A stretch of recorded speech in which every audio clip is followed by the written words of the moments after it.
Hey guys, so tonight we have an overtime call. No AC in the front dining room of a restaurant here, and it looks like we have a Lennox unit that is to blame. I just got up here on the roof, and before doing so I did make sure our thermostat was set to 70, so it was calling for cooling. And when I got up here, this machine wasn't doing anything.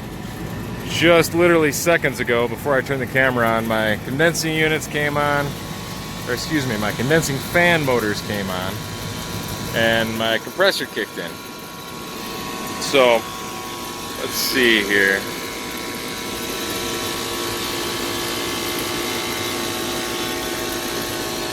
Suction line is cold, discharge is nice and hot, discharge is nice and hot. Wiring is kind of janky in this system.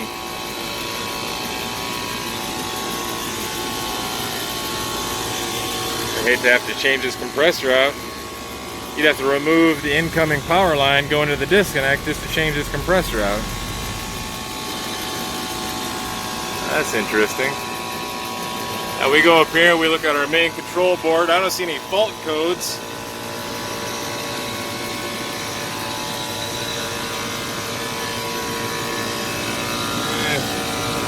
I don't know if it'll pick up on camera right there, but that K68 ice cube relay right there looks pretty burned up. Now I have a feeling that's probably part of our issue,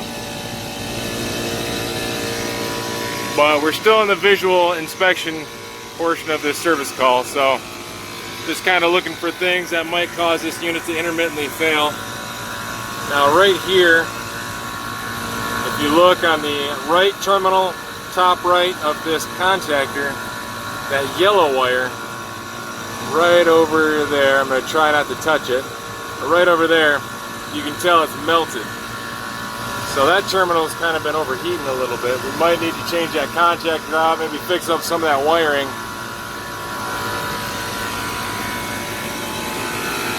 Don't see anything else suspect in there.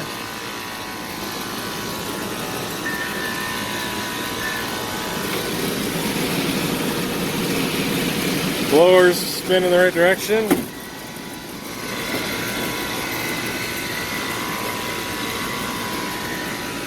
Now, for any of you newer guys,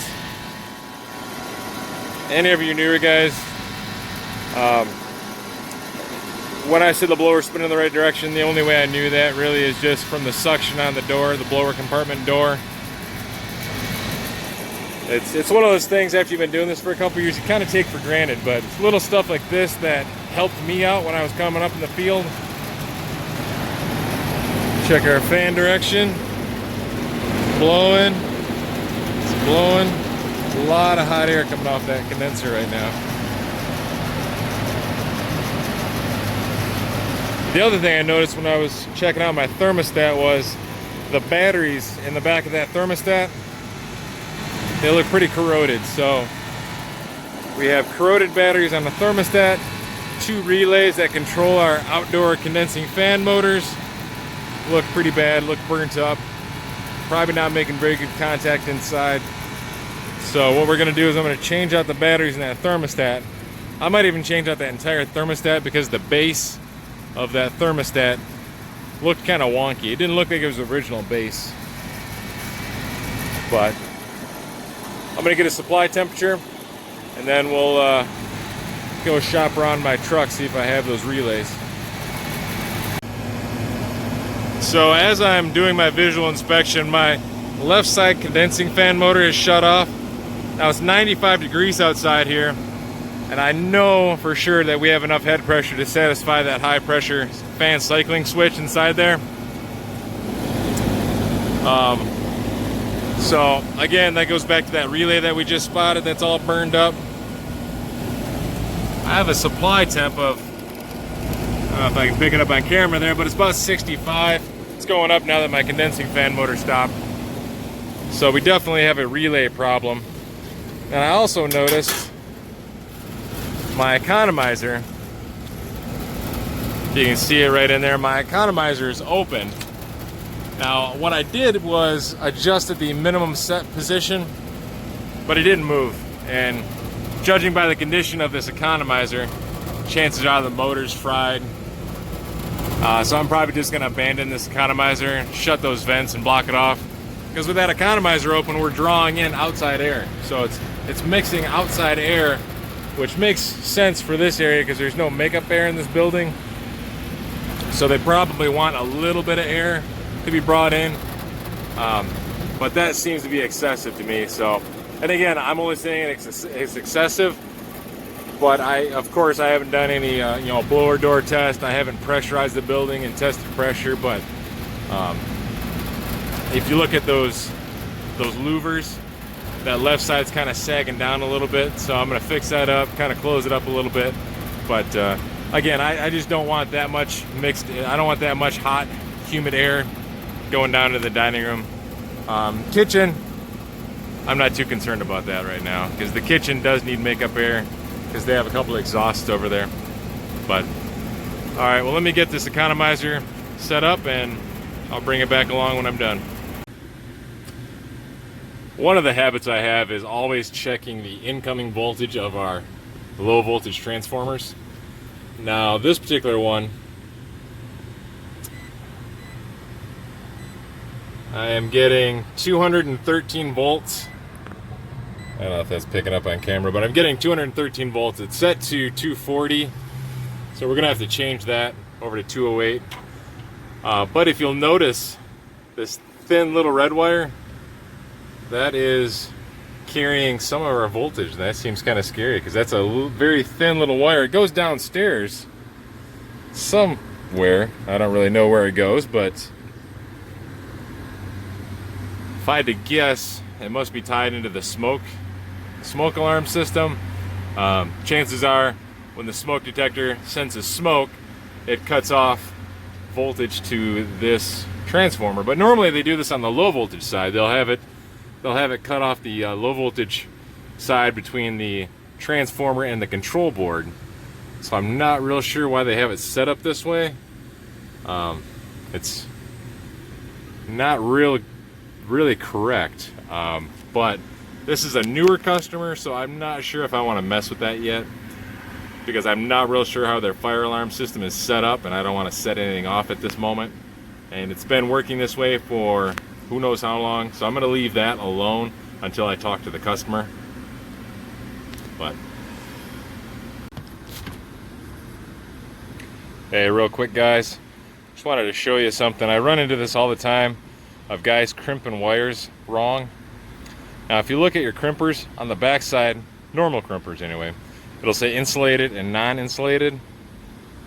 My camera's gonna focus in and pick that up, but insulated and non-insulated. So this spade connector obviously is insulated, so we're gonna go with our insulated teeth on the crimpers here.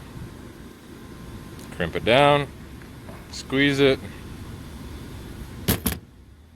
and it's nice and tight. Nice and tight. All right. Now, this is why you want to step back and take a look at the big picture when you're looking at these machines. Now, this wire that we kind of pointed out earlier, it's all melted. There's a couple wires that look like they've been overheating. That can be just from that spade terminal just being loose. And once those terminals get loose, they get hot and they'll melt. Or we could have had some sort of power surge at some point in time. You can kind of get a better look at this ice cube relay up here. It's all melted. I got to replace both of those.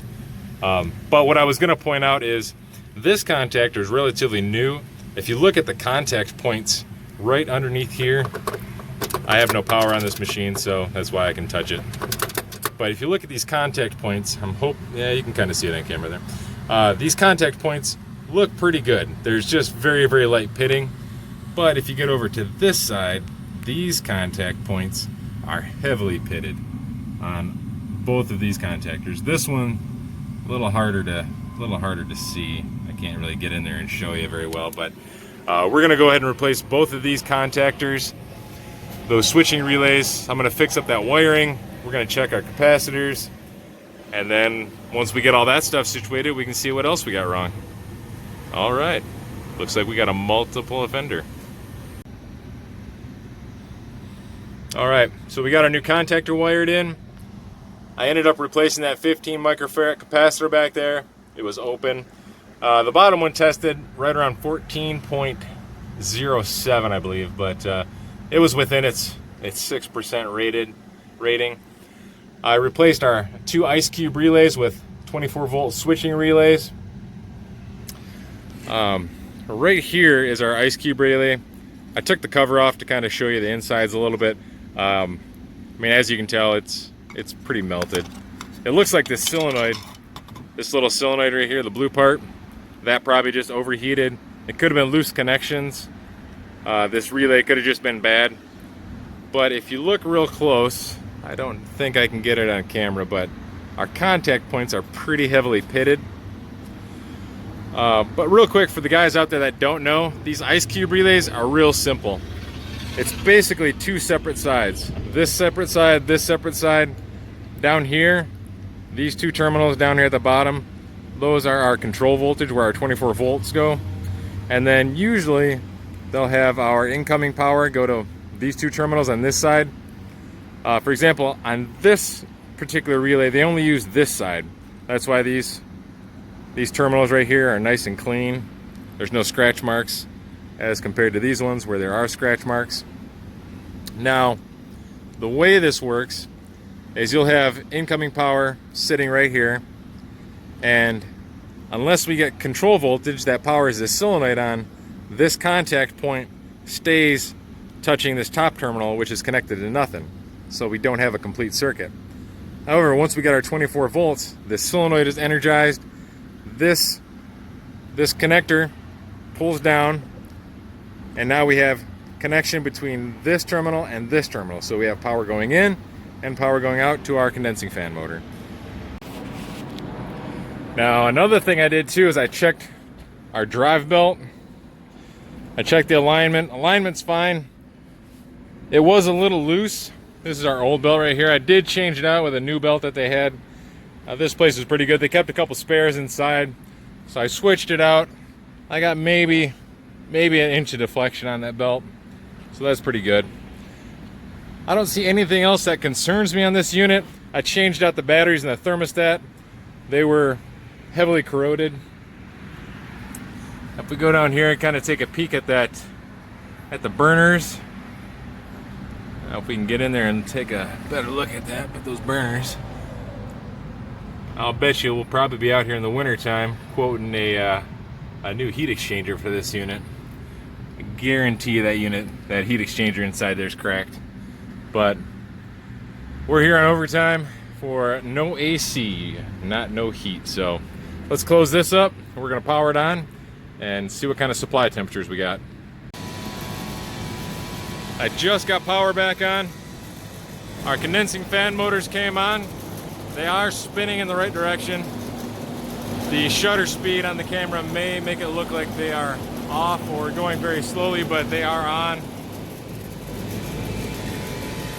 Now I have a 2-stage call for cooling, so we're gonna get some amp draws on here.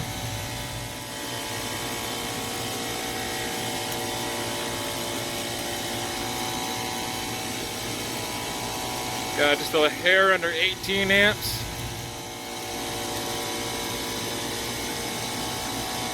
Just about 16 amps. Now our data tag on this unit is gone. Just kind of a rule of thumb that I've always heard, 156 is our locked rotor amps. If you take 156 and divide it by 6 or 7, that usually will give you your run load amps. Now keep in mind, that is just a very, very loose rule of thumb. That is in no way accurate to what the manufacturer specs are.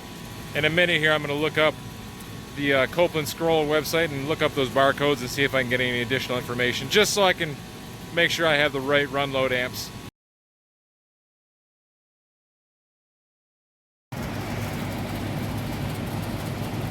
All right, just wrapping up here. The unit's been on for about 10 or 15 minutes now. Condensing coil, nice and hot.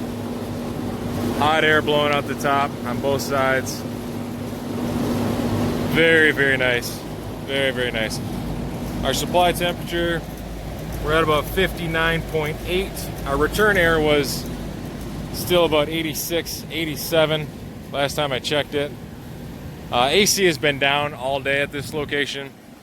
The dining room, like I said, was 87, 88 degrees when I got here, so there's a lot of moisture it's got to pull out, and then it's got to reduce the sensible heat and lower the air temperature. You can just see all the moisture pouring out right there. But yes, we are all set. So I'm gonna wrap it up and get off this roof. Hope you guys enjoyed the video. Like and subscribe.